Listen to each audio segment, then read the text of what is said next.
Hi, everybody. I'm Todd McKim, along with the coach. Welcome to this week's show. A completely different mood.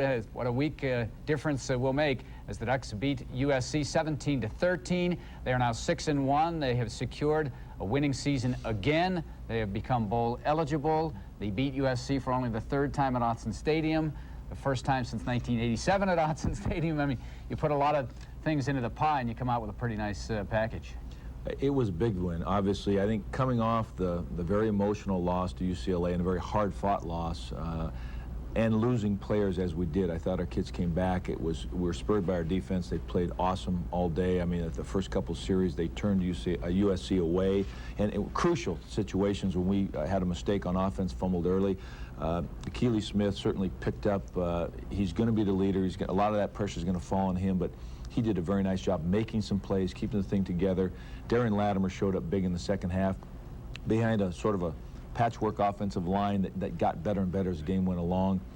Defensively, Matt Smith, sort of his baptism under fire, really, I welcomed him officially to the team yesterday. He made some big plays. Rashad Bowman had some great coverage down the road, and just overall, and great special teams play, because R.J. Soward is as good a return man as there is, and we negated him, and that was one of our aims going in, and it was crucial. And that was 11 men. The kicker, every coverage person, you know, full focus, full effort, and great attention to detail. I do want to talk about that because I thought it was a critical phase of the game, too. USC ended up with only 25 total return yards, none in the punting game at all, and Soward's only return of the game came when one of his teammates fumbled. After the fumble, and it could have been disastrous. I mean, it was one of those deals where we had a chance to get the ball, and so all of our guys, when the ball was on the ground, went for it. It squirted up to him on the run, and I just held my breath, said, oh my God, here we go. And Chris Lumen stayed in position, made a great play on that ball, and that was the only time he touched the ball for serious yards, and that was an awesome performance by our team. It's interesting, you know, coming into the game, the offense had gotten most of the recognition this year, and justifiably so, because they had been sensational, and the defense had played well, but nobody had really noticed because the offense had overshadowed them. But in this game, the two defenses were outstanding. USC played good defense, and I thought your team, in particular in key situations, was outstanding as well. Absolutely. I thought this game was going to be a much more of a defensive struggle. I didn't like the matchups in terms of our offensive, because they were the best pass defense pass defense in the conference. They were also second or third in total defense and scoring defense. So they were a good athletic group. Our players on defense, I think, took the personal challenge to say, we got to step up this week. The other thing, on third down situations, third and short especially, we came up really big, some crucial stops, and again, Matt Smith showed up big in those situations. But those are great effort. When you know it's on the line at that point, and you just got to want it more than the other guys, and I think our kids did. It was a sluggish first half for your team. Did you get a sense early in the game or at some point that it maybe would be a lower scoring game, that maybe the big plays weren't always going to be there, that maybe it changes things a little bit? Because I thought you did a good job of being consistent and kind of stubborn about running the football. Well, we went away from it a little point in the first half, and that was my fault. I told our guys, we need to throw the ball, we need to throw more play action, throw on rundowns. I didn't know we threw 17 consecutive times or something like that. That shocks me. But we didn't go away from the plan. At halftime, we just fine-tuned it. We ran the same plays in the second half, a little bit more attention to detail, got better blocking, got better reads by our backs. One of the things that happens with backs who haven't played a great deal is it takes a while to get a sense of the rhythm, where the holes are going to be, how to read the blocks. And I thought Darren did a nice job of not just reading the blocks, but taking off and doing some things on his own in the second half to find and make holes and run a little tougher and just get comfortable carrying the football. It was a game of big plays. Your team scored on the big plays. USC had big plays, but wasn't able to score. Yeah, and we got hurt on the one big play they got. We didn't have one of our defensive linemen peel, and they caught us, and it was a perfect call on their part. And if you don't peel on that running back on the outside, we're committed to blitzing, and they made us pay in that regard. But overall, we came back and it really played smart. We gave up, bend but don't break a little bit. Obviously, the missed field goals early for them were big, and that was really on the Autzen wins. It was really swirling at one point and blowing back and forth. And I know when I came out for the first half kickoff and they were kicking the direction they were, I thought they must have screwed up. And I looked at the wind. It was going against the way it always goes. So I said, well, something's up in the air. Well, fortunately, the Ducks were the ones getting the breaks in this ball game and making their own breaks as well. We'll get to the highlights momentarily. But first, the Pac-10 scoreboard as we check things out. First of all, Arizona, the team the Ducks will play next, rolled up at Northeast Louisiana. That game was out of hand in the second quarter. More on the Wildcats later in the program.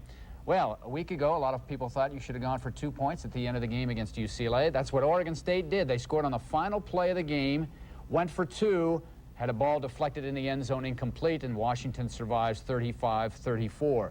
Flip the card, and you can see that UCLA remains unbeaten and second-ranked in the country, although they struggled a bit against California. And on Thursday night, Arizona State and Stanford played to an overtime contest. The Sun Devils coming from behind to win it 44-38. All right, let's go to Autzen Stadium for the homecoming contest against USC.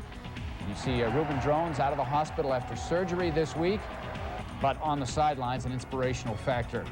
The Ducks to get the football again, the 6th straight week they start with the football. This was a second down play to Jed Weaver. It's a little choice route for Jed. Did a nice job, nice delivery of the ball. That set up a 3rd and 1. Unfortunately, we'd had the first down. We just don't handle the snap, and I think it was a combination of Akili and Jason, unfortunately, but bad timing. But our defense, again, steps up really big. There's Rashad Bowman coming off the edge. Michael Fletcher finishing the tackle, Rashad getting back in on it. And again, this series, the crowd was awesome. I just say that all game long. The noise factor was really tough. I think it didn't show as much in the outward plays, but inside I think it had to create some problems for USC in terms of the snap count and some other things, some little penalties that piled up at the end. Come back here again, nice job. Fletch again, McLemore, Edwards coming by. The interior people are just holding off the line, allowing those guys to make the tackles. Errant throw on 3rd down, and again, they're forced to try to kick a field goal. And as I said earlier, the winds were really shifting at that point, and I don't think it blew this one away, but it was a tough kick from the angle. At one end zone, it was blowing one way. The other end zone was blowing the complete opposite. Exactly, coming across. Great coverage here again, trying to get the ball to R.J. Soward. Just a little quick pass and let him do what he does best. But we had a lot of folks keeping an eye on where he was. And you see 3 or 4, we're getting there. Great pursuit coming in. Terry Miller, I think, gets in on the tackle finally. But 3 or 4 guys making sure he doesn't go anywhere. Unfortunately, they bust this one. Nice job by Eric Edwards to run it down. Chad Morton has great speed, and I was very concerned about his ability to break something there. Pass here, this was a tough one, and again, it was stripped. I don't know if he had possession before he went out of bounds. The official thought he did. Great play by Eric Edwards to strip the ball out. Again, the little bubble screen. Nice play by Rashad Bowman coming up. I want him to wrap up better than that, though, but he got R.J. down. Negative play, and that's big because, again, R.J. Soward is one of the best run-after-catch receivers in the nation. You can see that's no gain whatsoever, so that sets up eventually a 3rd down and 15. They go underneath. Good coverage here. Good job by your defensive situation. Moore, 29-39. Dietrich Moore and Vanderveer, those 9s. You know, we got a lot of 9s on the field. Our safeties are 9 and 19. And again, force a field goal attempt. And again, as before, for whatever reason, the fates are aligned correctly. He misses. Little play action. Real nice job by Keeley buying time. Waggle pass. Get Griff coming from the backside. Big gain. Gets us good field position. You see this one. Great blocking at the line of scrimmage. There's Claiborne coming. He has a penchant for getting to the quarterback, and we didn't allow that to happen very often. That was good. There's Griff again on the backside. Good run after catch. Protect the football. Saw that guy coming. And we're out about the 50. When we come back, the Ducks trying to get the first points of the ball game. No score at the end of the first period.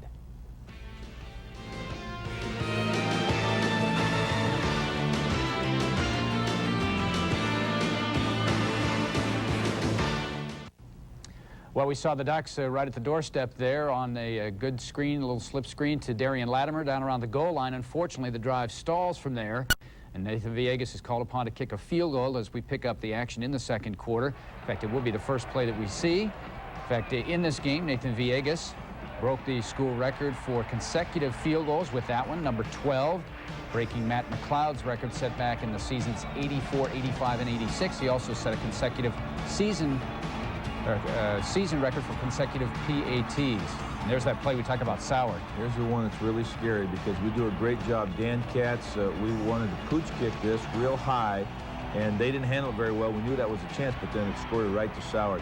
And here's the play that unfortunately we gambled. We don't get the peel by one of our defensive linemen, and as such, it's one-on-one and with 2 blockers out, and Eric Edwards. Very difficult. Chad Morton has great speed, so we made a mistake, and unfortunately they made us pay for it. So the touchdown by USC covering 70 yards, and now suddenly it is USC with the advantage, 7-3 early in the second quarter. The Ducks unable to move it. SC with the kickoff here, and Fletch did a good job returning kicks again. Yeah, real nice lane there, good blocking up front. And again, Fletch gets out with good field position. I had a feeling this was going to be a game of big plays. Unfortunately, when you couldn't really move the ball up and down the field, it's going to be, you know, whoever does the best job and whoever has a breakdown. And unfortunately, it occurred. It was when we got that big play. When they got that big play there, it was difficult for me because we weren't moving the football very well offensively. So I think we had to rely on our defense playing really tough. And they did. You can see here Palmer having to throw on the run. Great play by the corner. Great pressure, great coverage. Eric right there and pressured up front, moved him out of the pocket. Real nice job. Matt Smith stepping up right there. First extended tour of duty here. Chevy had a sore hip flexor and a migraine that was killing him really. And Matt unblocked but did a nice job. Great anticipation. He is a great run defender. He'll get better and better at the rest of it as he goes. Good coverage there again. Rashad Bowman right in RJ's hip pocket. I think Rashad took it as a personal challenge because he knew the threat that Soward was. This is not the same play. It's the play right afterwards, and they tried the same play and the same result. They're not afraid. That's the thing. They're not afraid to go deep. And when a guy like him who touches the ball once every 5 times he touches, scores a touchdown, that's worth it. Here's a great play. Great shot by Keeley, just tipped by the defense, caught by Tony Hartley, fumbled after the catch, and then recovered. And as you watch this tip, he definitely controls the ball. Right here, goes up, catches the ball, has it, boom, gets hit by a really tough hit by both ways, fumbles the ball, has the presence of mind to recover it. Big, big play. Unfortunately, the drive stalls, and here they go again, throwing it up. And once again, Ducks doing a pretty good job. Coverage isn't bad, it's just a great catch. Yeah, Fletch is right there. Great catch by Parker. Puts him in great field position again. This was going to be a double pass. Mike Bastianelli was a high school quarterback that we recruited, actually, at De La Salle. Great coverage and great pressure here. Doesn't allow him to get it off. In fact, we actually hit him for a loss there. Rashad Bowman coming up again, cutting his legs out. Michael Fletch coming up to pressure him. So good job by the defense here because SC already has the lead. It's 7-3. Super job again. Fletch coming from an inside-out position. Cuts Miller. Miller says, yeah, good hit. Nice job. And again, he's right there. I'm not sure this was sort of an ill-advised throw, sort of hung him up there. But we had been sugaring our coverages a little bit, and I think we confused him. And now nowhere to go with it, so he has to keep it. Great pressure, and again, Salua or Buddy Smith. Buddy Smith just gets a hat on him, pushes him out of bounds, forced the field goal. So after missing 2 relatively short field goals, Abrams comes in and he bangs one through from 49 yards. Go figure, huh? Yeah, nailed that, yeah. I didn't think that he'd get that, but he did a nice job. They squib kick it. We get a nice bounce. Fletch picks it up on the run. Another really nice return hits this. It just can't pull through that one. Brown causes the fumble. We're okay. So good field position. About a minute and a half to go in the half. Yeah, we went into our no-huddle offense now, and we're moving the ball pretty good. We came back from a big penalty on a first down play, 15-yarder that we recovered and still got it. Come out, nice throw with touch here to Tony Hartley, going backside, has the presence of mind to get out of bounds, stop the clock, which is awesome. Again, we're going to half roll, cross that way, real nice protection. Keeley, perfect touch pass over the top, Tony right there, and Tony again has the presence to get out of bounds, as I said. On the next play, looks like quarterback and the tight end just didn't read it the same way. Well, the quarterback was correct. They blitzed, and our tight end's supposed to be the hot safety valve, and he missed it, and that's unusual for Jed. He's done a great job this year with that. So the turnover denies the Ducks an opportunity maybe to score and to cut into that lead or even tie the ball game at the half. So SC on top, 10-3. Third quarter highlights coming up, so keep it where it is.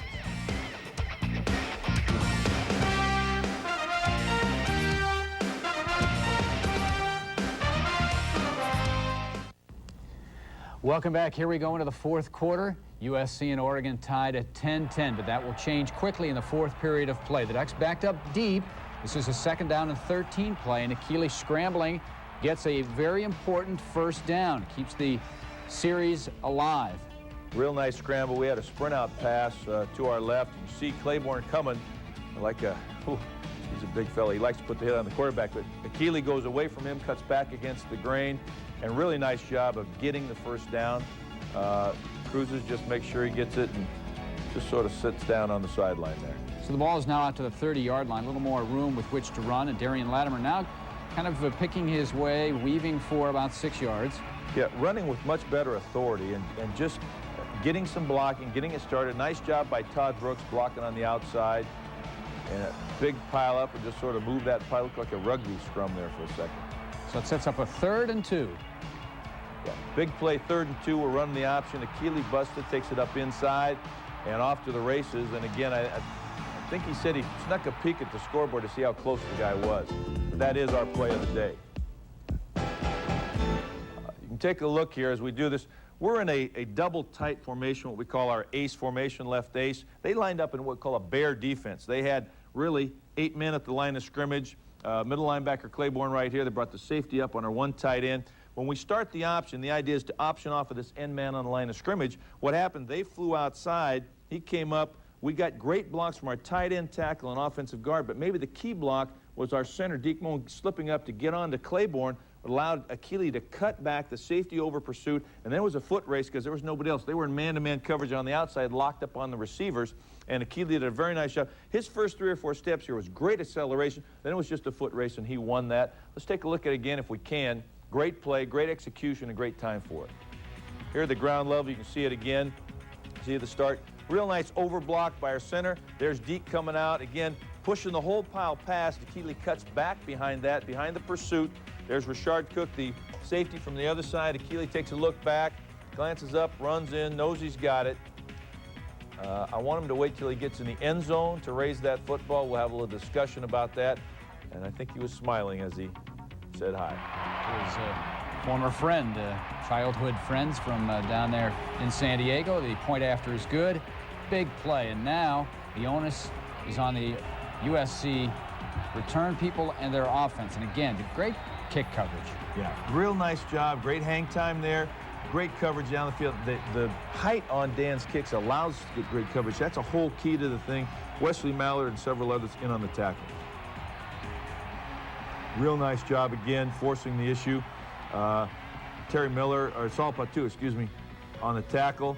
I think Matt Smith comes flying in there, really sort of sets it up.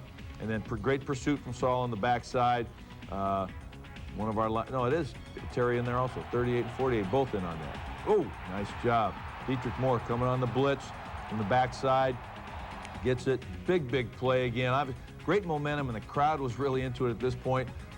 It's just awesome. Great feeling, and again, when he can come in untouched, get to the quarterback, it's a big sack. Nice job, I thought, of disguising the blitz there, too, from the backside, and he never knew what hit him. They get the football back as the Ducks can't move it out around midfield, and so SC now, this is going to be their last foray, and obviously a little controversy as to how this drive ends. A big play to Bastianelli, or this is Parker, excuse me. Well, that is Bastianelli. Bastianelli, yeah, that's right. Is. And they got that in down the middle. We need to have a little bit better coverage. The linebacker should have converged on that. Nice job right here on the stop. B-Mac, big tackle there. Say no, you're not getting in on me. And again, nice job at the line of scrimmage, fighting off the double team right there. Bounces it out because our linebacker has a free shot right to Mack, who's unblocked, makes the play.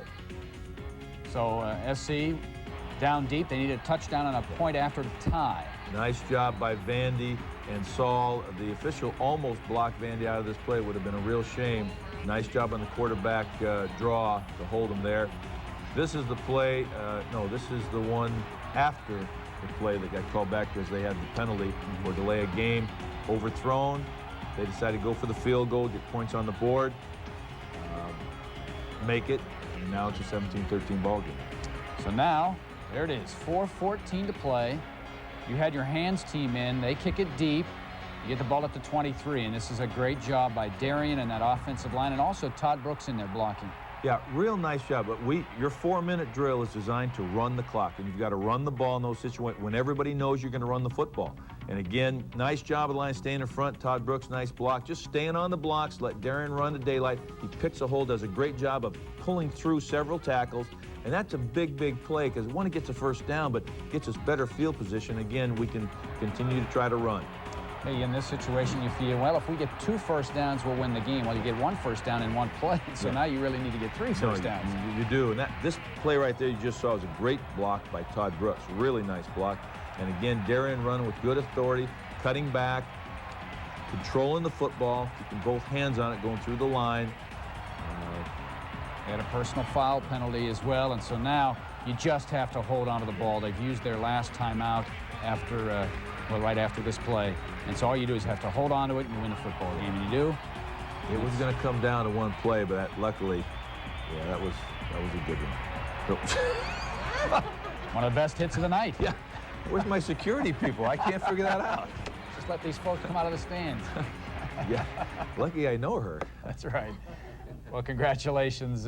Very important win. The Ducks are now 6-1. We'll talk about that more later. Statistically, only 13 first downs for SC and just barely over 100 yards rushing. Outstanding job by the defense.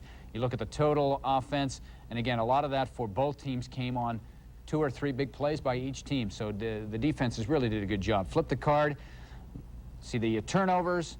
The Ducks actually commit 2 but get away with it. Penalties, and then we decided to put in that return statistic this week, Coach. 102 versus only 25. And again, no punt return yardage for USC. And a very good job once again on 3rd down conversion. SC only 4 of 15, about 27, 28% there. Individually, let's take a look first of all at the leading rushers. Darian Latimer, 24 carries for 87 yards, much of that in the 4th quarter. Akili Smith, the 2nd leading rusher for Oregon. Morton with over 100 yards for USC. Of course, he had a couple of big ones that helped his total yardage.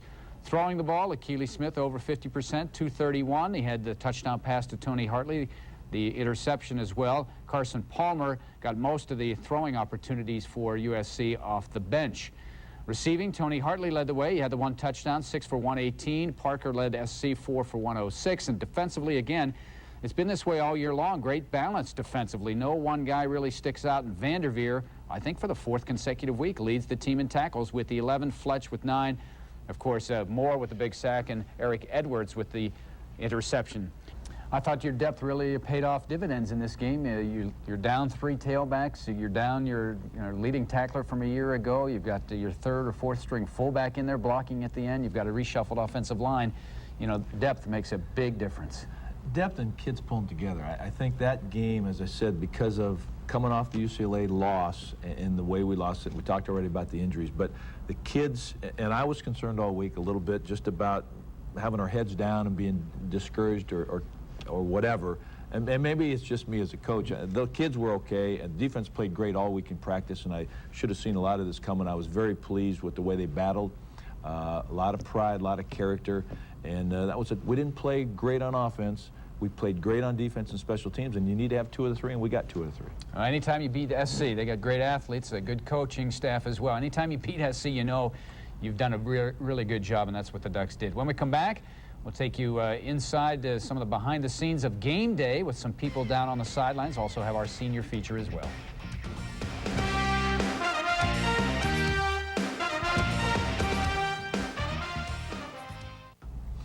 Welcome back to the show. We'll talk about Arizona in just a minute. First, want to kind of clear up matters with USC and kind of put this one to rest. Let's first of all talk about any injuries. You talked about Chevy with the migraine and also the hip. Anybody else? No, we're very fortunate. Garrett Sable sort of tweaked. He's had both ankles have been painful for a couple weeks, and at this point he may not be able to practice tomorrow, but nobody in the game suffered any injuries that would keep them out. I don't know that we're going to get anybody back this week either, though. Like I said, Zach Frieder was healthy last week, was able to play. We didn't play him very much. I don't think, a lot of people have asked me about Herman Ho-Ching. I think it's several weeks away at best, although he made, I think, some progress last week. He still has not run, cannot run. And obviously we'd like to have him back, but I think we want to make sure if he does come back that he's completely healthy to run the football. All right, let's talk about Arizona now. This is a very good football team. They've had some very impressive victories already this year. Their lone setback was at home to UCLA, a game that was up for grabs. In fact, they led, I think, in the 4th quarter, 28-24, and then UCLA kind of ran away from them at the end. But this is a very good football team. Very good team. Probably the most explosive, one of the most explosive offenses in the conference. Two great receivers in McDaniel and Northcutt, two great quarterbacks in Jenkins and Smith, who both have the ability to run, which is the scariest part about it. And they keep you very honest because they'll run some option and they'll scramble, run some design quarterback draws, things like that. They have three great running backs now, in Callan and Candidate and Ifon, that are all, I don't know who's the best. They just keep using them. It's the three-headed tailback, the two-headed quarterback. They've got receivers. They've always been a great defense. They're one of the top three defenses in the conference right now. They're coming off a big win. It looked like a fairly easy win score-wise, and we have to go up there and play at their place. And obviously it's tough. It's a lot riding on this game. Two fairly evenly matched teams in the national rankings, and obviously a lot going for postseason play now. Now let's take a look at some of the highlights from Arizona and their game against UCLA, a shootout down in the desert. And here's what you're talking about. This is Trong Candidate, who last year was one of the leading rushers in the conference. Yeah, he's got great speed. Nice cut back there. This was a design play to get him one-on-one, and he just gets caught from behind, but he's got great speed. We talk about the wide receivers, Jeremy McDaniel. Watch this catch. Yeah, this is a great job of getting the ball off, and then what an acceleration to the football. I mean, that's scary because you can't stop that. You can't cover it. Well, if you got speed on one side, you got speed and hands on the other side. Dennis Northcutt, one-handed grab here. Yeah, this is a great, unbelievable catch. Plus, he's a great return man, too. They ran a reverse to him in this game, too, that was scary. It got called back, I believe, but boy, has he got some speed. And again, that's scary. And then you've talked about the defense. They always have it. Daniel Greer inside, making tackles everywhere. They're even this year different on defense. They've got some really, well, this is the play I talked about earlier, the reverse that I think it got called back due to a lineman not being aligned correctly. But boy, what a gear he's got. So two teams that have high-powered offenses will duel in the desert. And of course, here's Calvin Ifon, who's scored most of their touchdowns this year. Big, strong running back. So it will be indeed a test, a game that you'll be able to see on many of these stations starting at 3:30 Pacific time next Saturday in Tucson. Arizona climbed one spot in the AP poll this week. They are 13, Oregon is 12, and so it looks like two evenly matched football teams. The emotion this week coming off the big victory over USC and now propelling you forward, to this game against Arizona. Well, I think we gain a certain measure of confidence that we can win without some of those guys that we've played with before.